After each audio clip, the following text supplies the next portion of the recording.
Hello, this is the video lecture of section 8.7 part 3 and the final section of the course.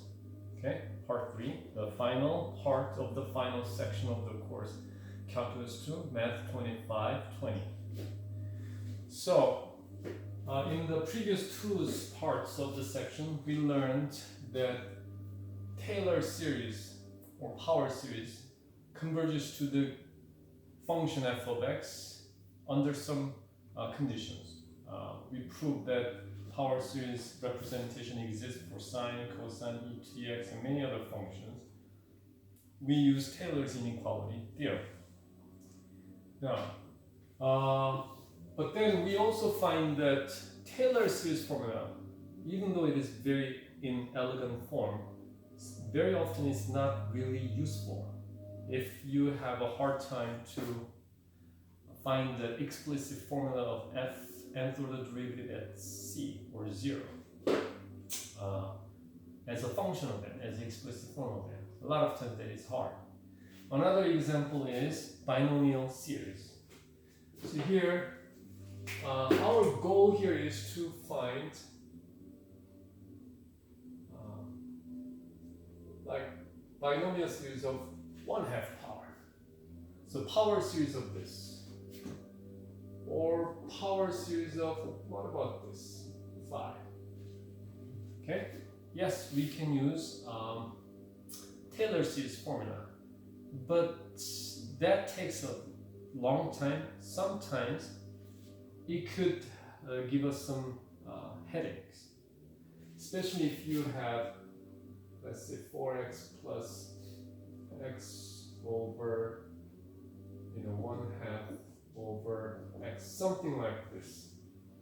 If you try to use Taylor's formula for this, it would be almost impossible to get explicit form of the formula of the power series representation. But if you use binomial series approach, you can actually get formula. That will be our last example. Okay? Actually, last example is this.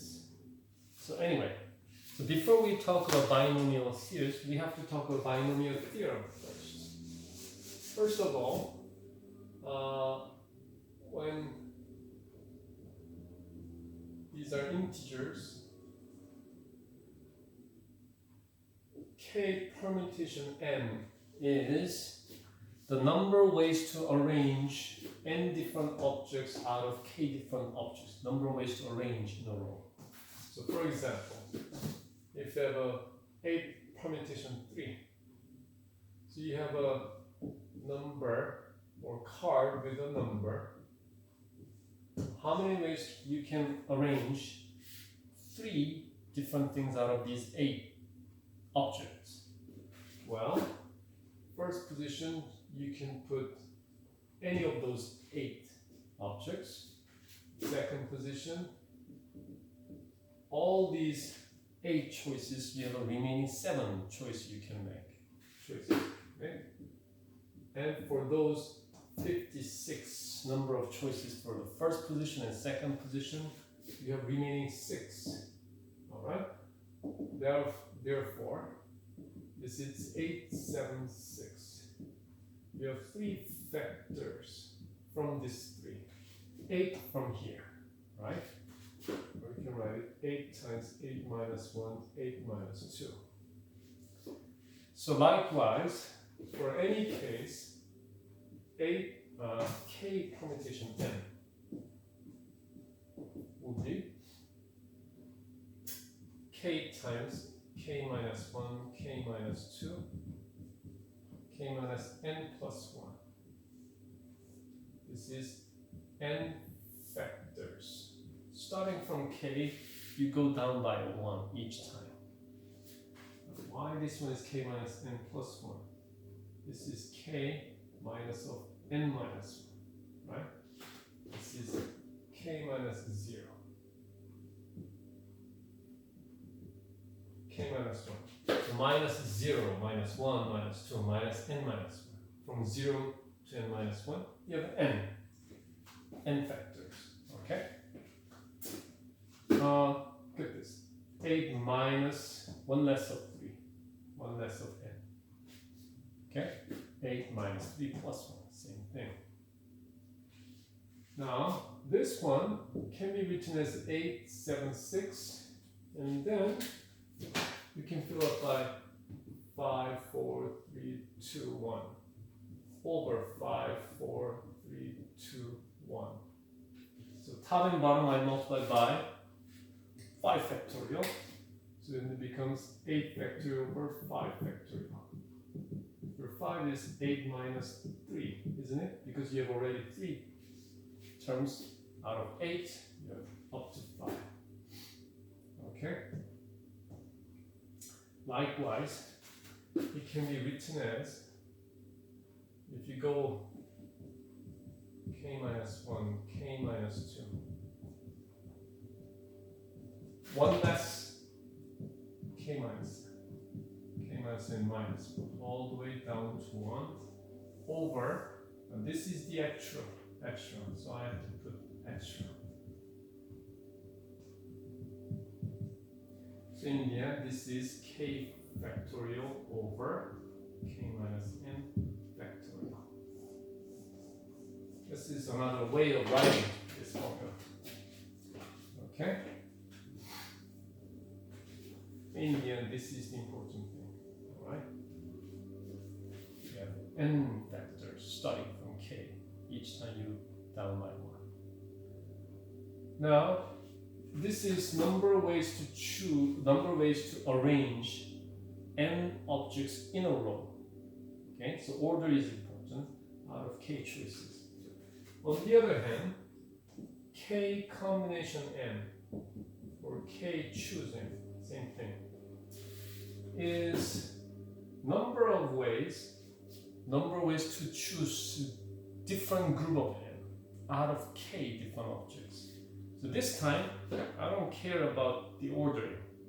How many different groups of 3? So for example, 8 permutation combination 3. Now, in order to count this, out of 1 through 8, you can choose 1, 2, 3 group of this. Group of 3 to 1, same as group of 1 to 3, right? Group of these 3 people. Or group of these people. But it could be 2, 6, 7. There are so many. We want to know how many of these different group of 3 objects without considering order out of total 8 different choices. That is 8 combination 3. Now, we can understand this one well in connection with 8 permutation 3. 8 permutation 3 is a number of ways to arrange 3 different things in a row. So in order to arrange 3 things in a row, you have to choose first 3 different choices out of 8. You have to choose a group of 3 choices, and then from there you can arrange things within this. From this one you can have 1, 2, 3, or 1, 3, 2, 2, 1, 3, 2, 3, 1, 3, 1, 2, 3, 2, 1. Totally 3 factorial many, 6 different ways, because number of arrangements within 3 different things is 3 factorial. 3 permutation 3. Actually, I didn't do this, but k permutation k is just k factorial. Alright? So 8, 7, 6, 5, 4, 3, 2, 1. 8 factorial. That's 8 permutation 8. So, now, and then in order to find another arrangements in a row, you have to choose different group of 3 and then count all the arrangements. The second group of 3, also you have 3 factorial many. 3 factorial many. So every choice of different group of 3, you have a 3 factorial internal orderings, arrangements in a row. So total number of arrangements of this is 8 permutation 3. Therefore, 8 permutation 3 is number of ways to choose different group of 3, which is 8 combination 3, times for each choice of group, different group of 3, you have a 3 factorial internal orderings. That will constitute all the choices of 8 combination 3. Therefore, we derive this 8 combination 3 is 8 permutation 3 over 3 factorial. 8, 7, 6 over 3 factorial. Okay? Or, in other notation, this one was 8 factorial over 8 minus 3, so 5 factorial, big over 3 factorial. 3 factorial, 5 factorial. You can write it that way. But this is more useful for, at least for this section. Same thing. Likewise, exactly same way, number of ways to arrange n different objects out of k different objects is, first of all, number of ways choose different group of n objects out of k objects times number of way arrangements of n objects in each group. So, k permutation n is k combination or k choosing is k permutation n over n factorial, which is k times k minus 1 times k minus 2 down to k minus n plus 1, right? So that you have n factors over n factorial. And if you want, you can write it this one as k factorial over n factorial, n minus k factorial, just like this. Alright? This is the one we're gonna focus on later. Okay? So this is number of ways to choose this factorial. And then you have the examples. Because of this formula, look at this. 8 combination 5 would be what? 8 permutation 5 over 5 factorial. 8, 7, 6, 5, 4. 5 of them. These cancel, same as this one, right? Or you could have written this one as 5 factorial, 3 factorial. Anyway, same as this. Well, what I'm trying to say is that when these two numbers add up to be 8, then the combination value will be same. So we know that k combination n, or k choose n is same as k choose k minus n. Also, k choose 0, by definition, 0 factorial is 1. It's just 1. Therefore, k choose k is also 1. Okay? These are the special cases. And in example 1, we did a few. Okay? Now, so for example, 10 combination 3 or 10 choose 3. 10, 9, 8 over 3, 2. 3 cancel. 120. Okay? Now, binomial theorem. And also, you learned in math analysis how to get this, 1 choose 1, 0, 1 choose 1, 2 choose 0, 2 choose 1, 2 choose 2, 3 choose 0, 3 choose 1, 3 choose 2, 3 choose 3. See, every time I start from half position from the left, ending half position to the right. First number k equals 1, 2, 3, and 4. You know where I'm going. between two different things of the previous line. You go like this. If you arrange bunch of combination numbers like this, you get 1, 1, 1, 2, 1, 3, 3, 1, 1, 4, 6, 4, 1. And the way you arrange this like a triangular shape, this is 1 plus 1 equals 2. Adding this number, this will be 3. Adding 1 and 3 will be 4, 6, 4. Next up, 1, 5, 10, 10, 5, 1. Next, 6, 15, 20, 15, 6, 1. So you can get the entire list of k, choose n for all n from 0 through k quite quickly for moderate size of k, doing this way. Okay?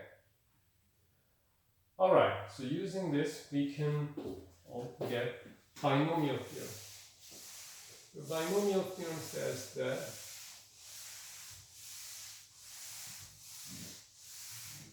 if you distribute this one is, I'm going to just write it AA plus AB, BA, BB. AB and BA like terms, so you can write it A squared plus 2AB plus B squared. If you can put 1 and 1. Why did you have 2? By writing this way, we show that this B came from the second parenthesis. This B comes from the first parenthesis. A comes from the first parenthesis, this A comes from the second parenthesis. Because I wrote the letter in the order of the source parenthesis from which it is coming. Okay? So you have 2 of them. Because in order to have a 1B out of 2 parentheses, either you choose from the first parenthesis or second parenthesis. You have only 2 ways. The other automatically get A, right? What about A plus B to the third? A plus B squared, which we found that A, B, B. Now distribute A like this. FOIL. A, B, B. And from here, B, B, B. A to the third, one of them. This one has 2 A's and 1 B. 3A squared B. This one has 2 B's and 1 A. 3 of them. This is okay.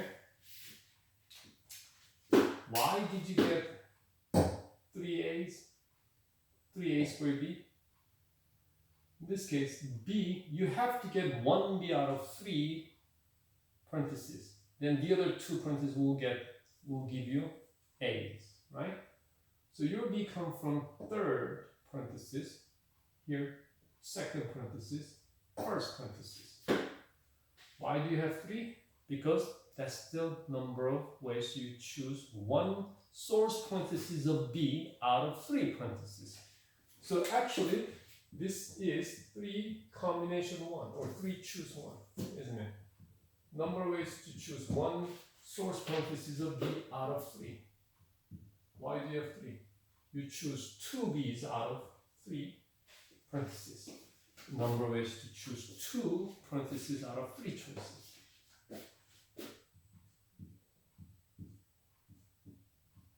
Number of ways to choose all 3 out of 3. Number of ways to choose 0 out of 3 because you don't choose any B's. It turns out that if you write these terms from decreasing order of power, decreasing order of powers of a to the third, one less and one more b, one less, one more b, one less, one more b, a to the 0, right? So you realize that you can write this one as 0 to 3.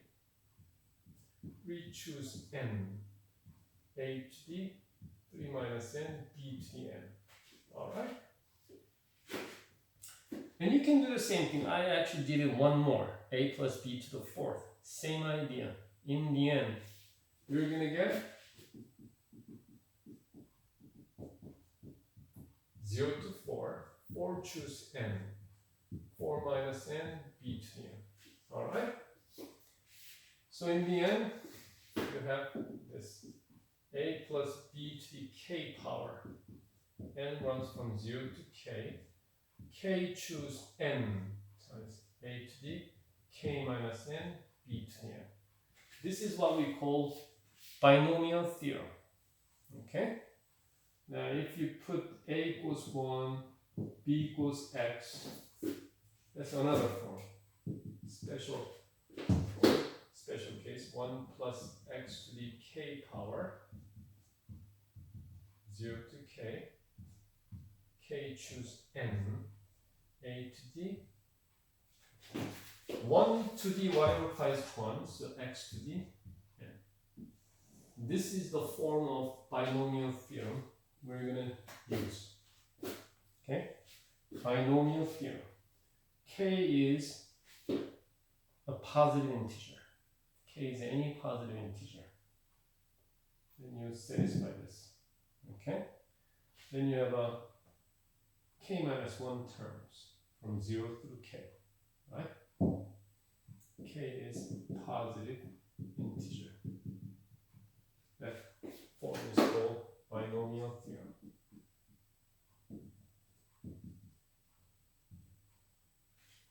Now, I set up the third part of this section with this question. What if you have not positive integer, like negative integer, for example, or fraction number? Or what about any real number power? What can we do? Can we have something similar to this? The answer is yes, you're going to get something similar, but it's not going to be finite term. It's going to be infinite series using power series representation. That's the only way. So let's try to find power series representation of this. So, by the way, here you have to remember Kn, k minus 1, k minus 2, all the way to k minus n plus 1 over n factorial. Okay, so remember this. So, let's consider Taylor series form representation. K, any real number, not necessarily positive integer. It could be negative integer, it could be rational number, or it could be irrational number. Any real number. Okay? Then, you have prime of x. It's 1, k times 1 plus x, k minus 1. Double prime.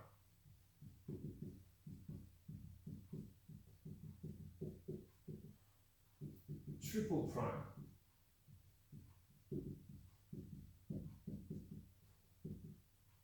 Minus 2 times 1 plus x to the k minus 3.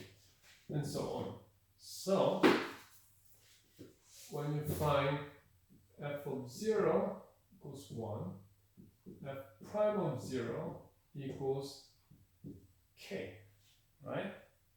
F double prime of 0 equals k minus 1. Third order derivative 0, 3 terms. Nth order derivative, you have to have a k n terms, which means, see, just like this, right? Just like that.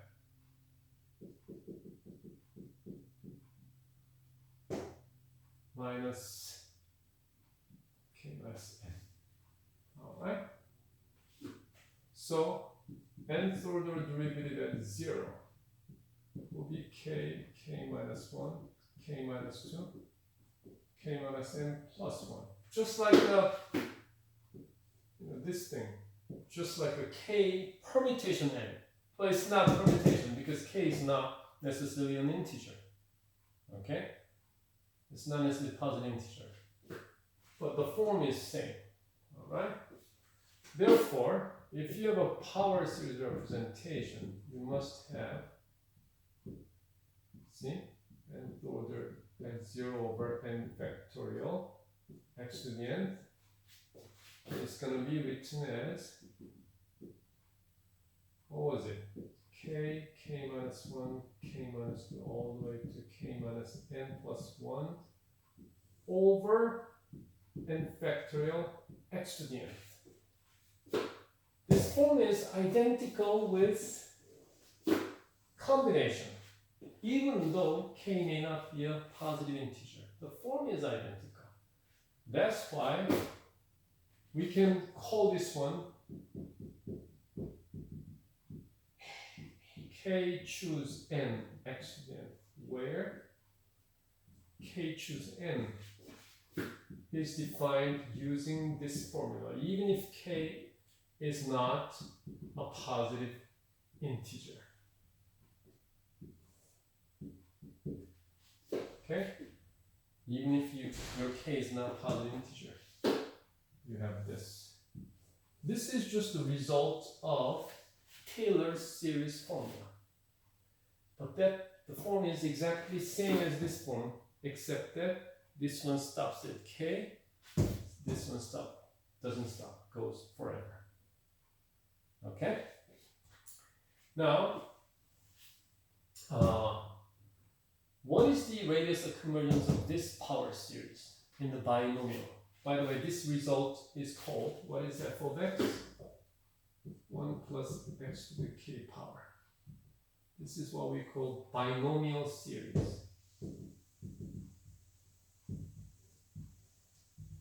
Binomial series. Okay? And then you will find that, I'm going to show you that radius of convergence is 1. Let's do it.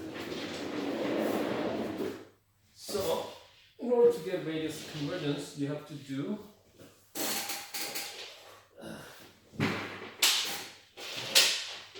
ratio test.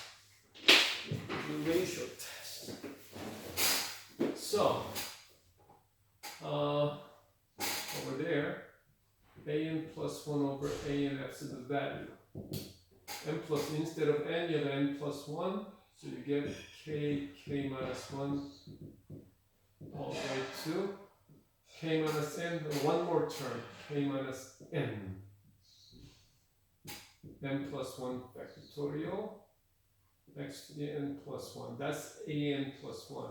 Big over nth term. Big over, and dividing by an means multiplied by, alright, x to the n plus 1. Reciprocal, multiplied by its reciprocal. So k minus 1 all the way to k minus n plus 1. Then what you're going to get is what? The first n terms all cancel, right? Which one remain? Only one x is remaining. All n factorial cancel, only k minus n, n plus 1, and x. This is remaining.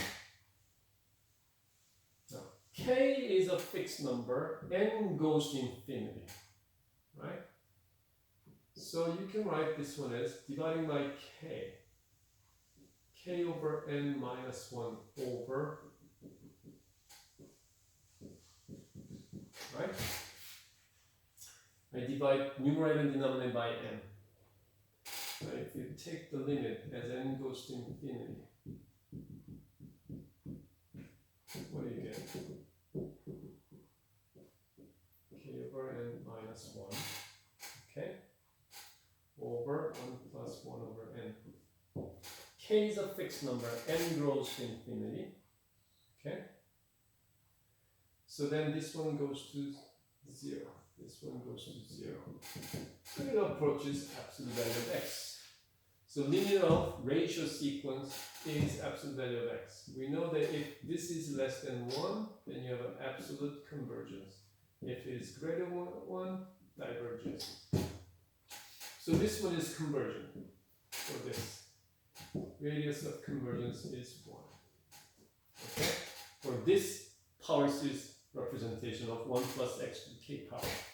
So binomial series is a Taylor series expansion for special function called 1 plus x to the k power.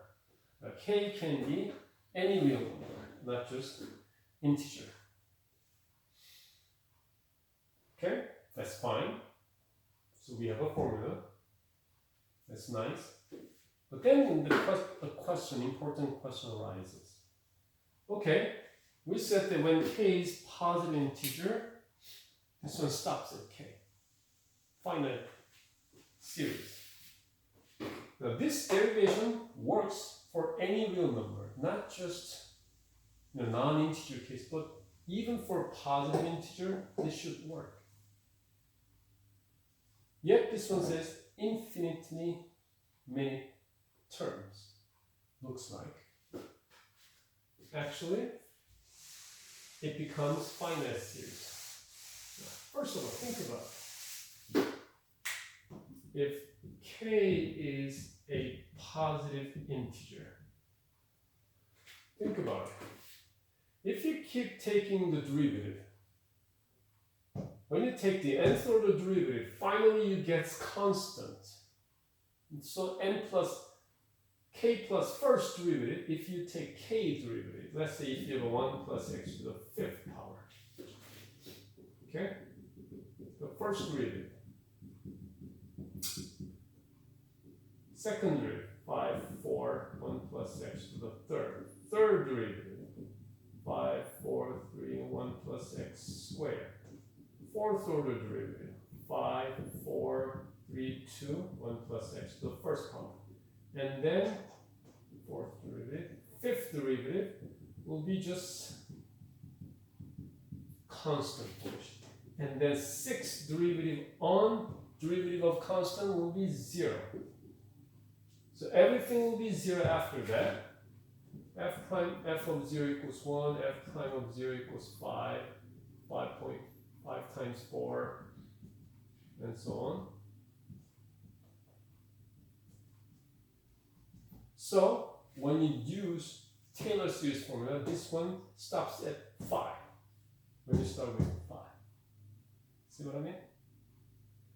Also, the formula indicates that's the case. As you see in the bottom of the lecture note, page 13. The k is positive integer. Look at this. When you have a k, choose n. Let's say k is a positive integer and n is greater than k. See? It goes beyond. I'm trying to say that it stops at k if k is positive integer. So what if n is greater than k? Then k choose n is k, k minus 1, k minus 2, keep going. And then, look at this. K minus k and k minus k plus 1. So that means n is at least k plus 1 or higher. One more.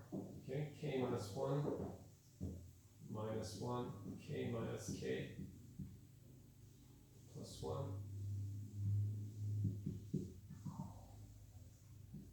K minus n plus 1.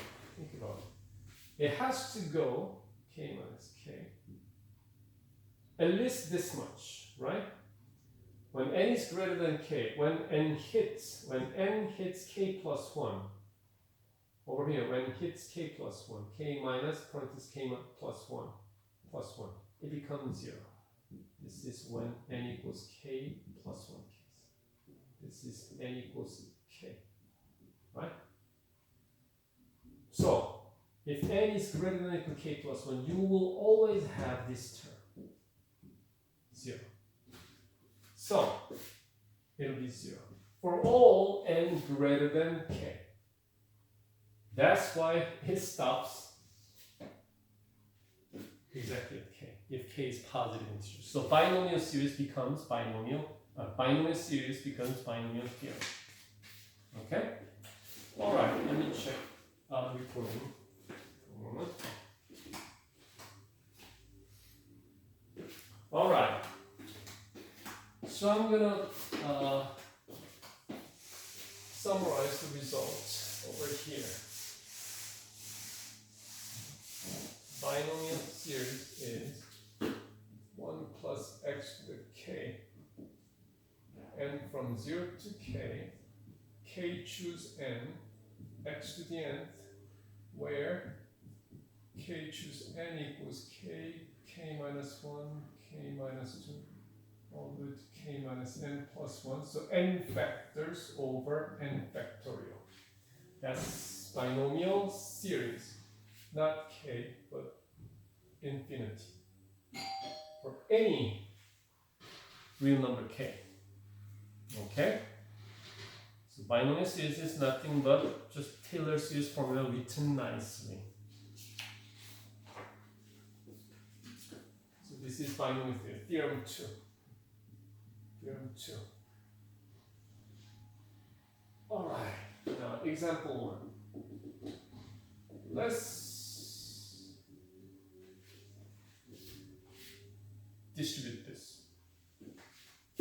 So this is 1 plus x being negative 2. K equals negative 2 case, right?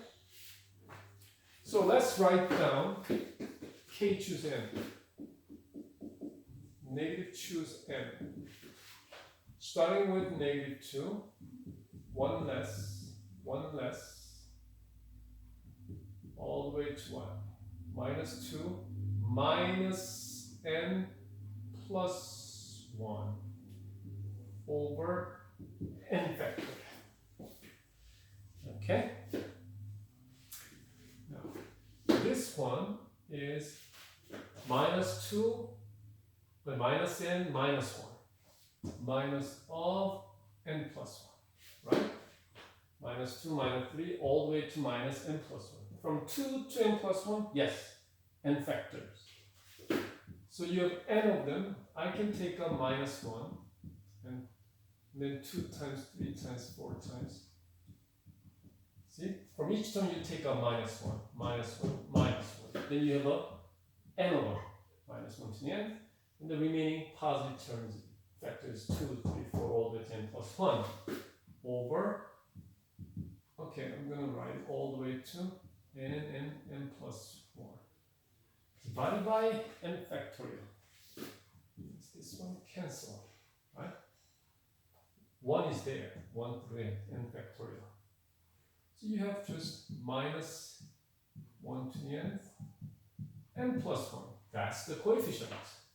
Therefore, this one has n from 0 to infinity, minus 1 to the nth, n plus 1, x to the nth power.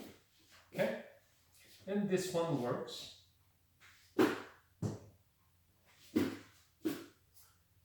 Absolute value x less than 1. Because we learned that, for this. Okay? Radius of convergence is 1. Now, one more example. How do we find the Maclaurin series of this one?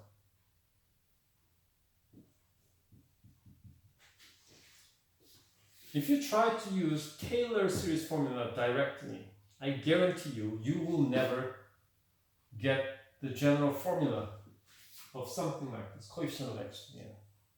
You can get a few terms, but as you go more and more terms, it's going to take a lot of time.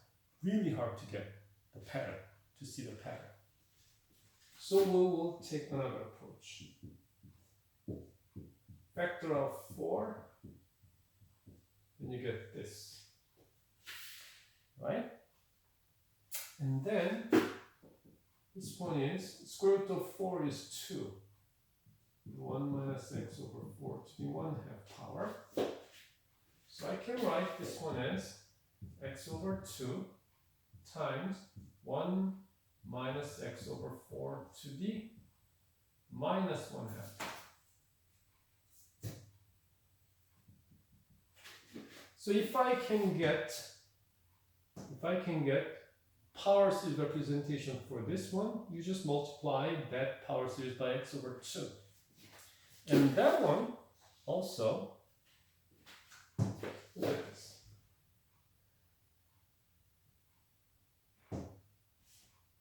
If you have, so then our step will be, it's about this, negative 1/2, right? Now this one can be written as 1 plus of x of negative x over 4 to the minus 1/2 power. So we can use this power binomial series 0 to infinity minus 1/2 choose to n x to the nth. Instead of x, you have a minus x over 4 to the nth, right? Using binomial series, you can get this. All right? And then let's use this. So let's simplify this one. This is the key. Negative 1/2 choose n.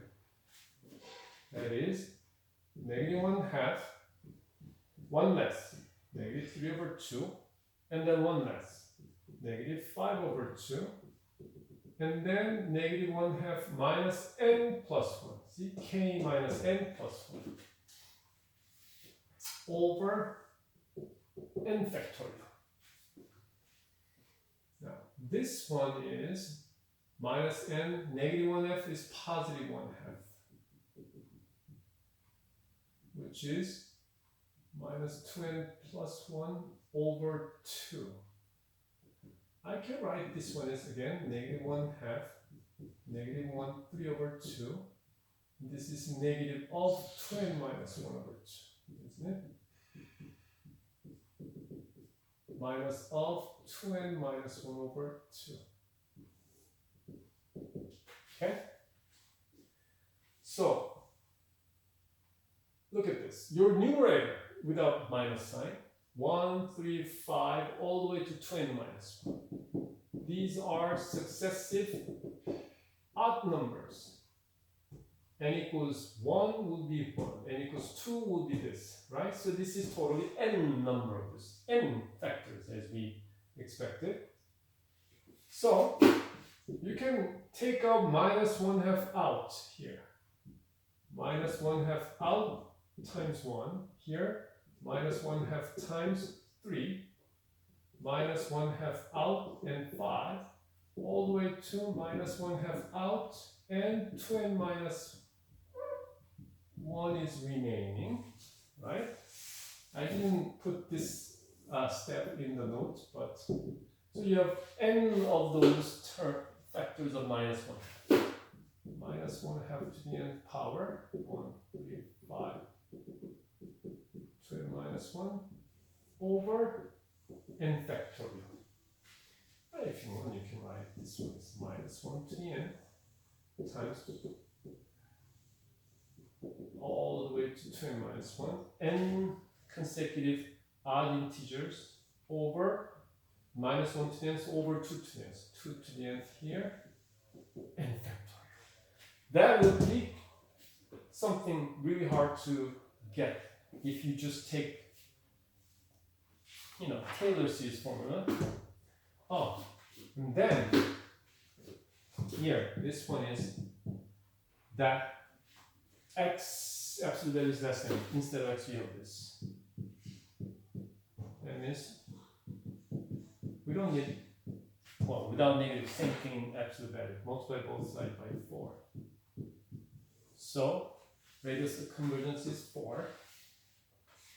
Now, so we got this. 1 minus x over 4 to the negative 1/2 power is sigma 0 to infinity.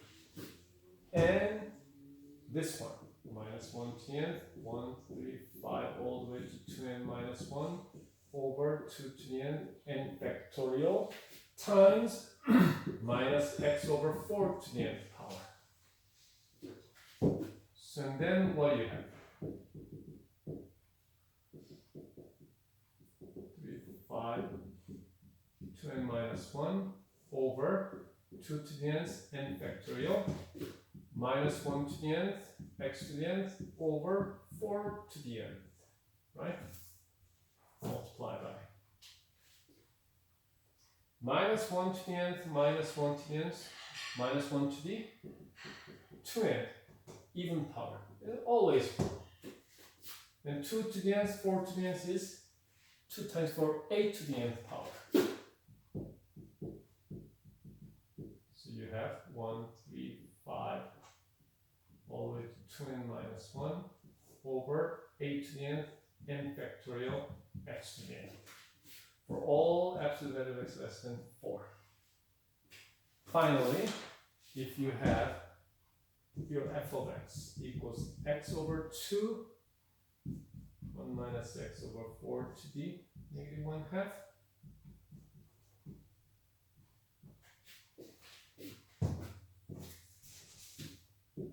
X over 2 times this thing, right? So take this one in, 0 to infinity, we have to have 2, extra 2 in the denominator. 1 times 3 times 5 all the way to 2n minus 1, x to the n plus 1 power. There's no way you can find this formula for the coefficient of x to the n plus first power if you really try to use Taylor's series formula from the beginning. Okay? So, binomial series can be very, very useful to find explicit formula of the coefficients for certain type of functions, which is related to 1 plus something to the power. Okay? Alright. This is the end of section 8.7, which is the end of the course, Calculus 2, Math 2520. Thank you very much for the entire, can I say, despite all these difficulties due to coronavirus and all that, I hope that you learned something with this video lecture, and I wish you the best for your final exam. And then stay healthy, stay safe. Hopefully see you next time. Bye.